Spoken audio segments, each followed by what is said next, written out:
जय साईं राम, नमस्कार। मैं ब्रिजमोहन सूरी स्वागत करता हूं आपका अपने इस चैनल में। आज हम बात करेंगे सीढ़ियों के नीचे क्या रखें क्या ना रखें। सीढ़ियों के नीचे क्या रखा जाए क्या ना रखा जाए ये भी महत्व रखता है। यदि सीढ़ियों के नीचे पानी हो तो नुकसान हो सकता है।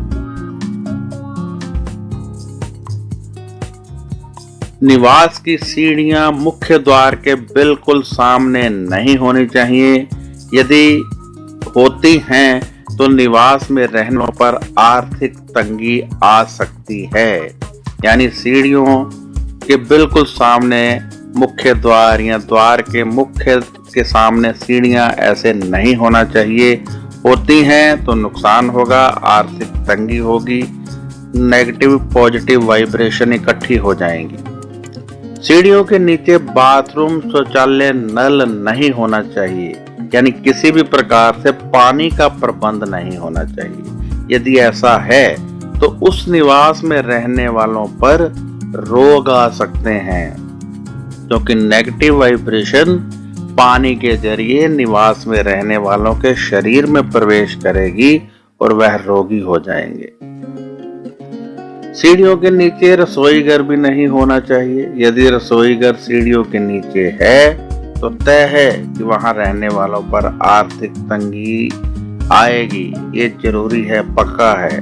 इसलिए ऐसा प्रबंध ना हो। जब निवास बना रहे हैं तो आपको इन सब बातों का ध्यान रखना चाहिए। यदि ध्यान नहीं रख पाए हैं तो हम आगे इसका उपाय भी बताएंगे, तो आप उस उपाय को करके इन सब से बच सकते हैं। यानी जो नुकसान होने वाले हैं उनसे बच सकते हैं।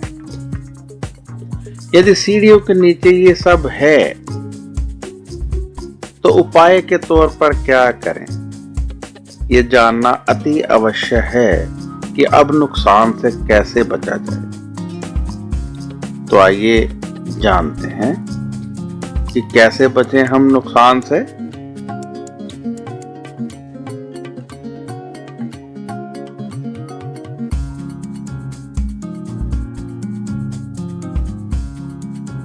यदि आपके निवास की सीढ़ियों के नीचे शौचालय, बाथरूम, नल है या सीढ़ियां निवास के मुख्य द्वार के सामने हैं तो उपाय के तौर पर सीढ़ियों के नीचे जूते, चप्पल रख दीजिए। इससे सभी प्रकार के दोष दूर हो जाएंगे और आप होने वाले नुकसानों से 75% तक बच जाएंगे। 100% तक तो नहीं बच सकते, लेकिन 75% तक आप बच जाएंगे और आपका नुकसान नहीं होगा।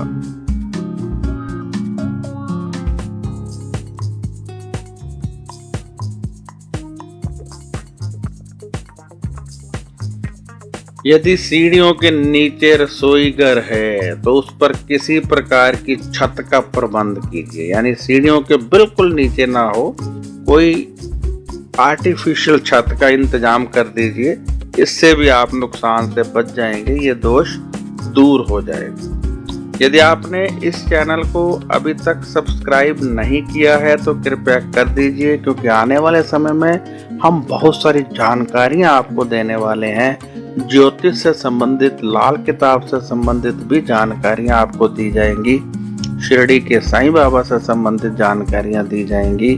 ध्यान कैसे लगाएं, पाठ कैसे करें, ग्रह चाल कैसे उच्च करें, हम अपने जन्म पत्री में से ग्रह को कैसे ठीक करें, ये सब जानकारियां मैं आपको देता रहता हूं। यदि आप मुझसे कोई सवाल पूछना चाहते हैं, यदि आप कोई जानकारी लेना चाहते हैं तो कृपया व्हाट्सएप कीजिए। फोन मत कीजिए, व्हाट्सएप कीजिए। मैं आपको पूर्ण रूप से जानकारी दूंगा, अच्छे ढंग से दूंगा। 2 या 3 दिन लग जाते हैं, परंतु जवाब मिल जाता है। तो अब मुझे इजाजत दीजिए। जय साईं राम, नमस्कार। खुश रहिए और अपना ध्यान रखिए।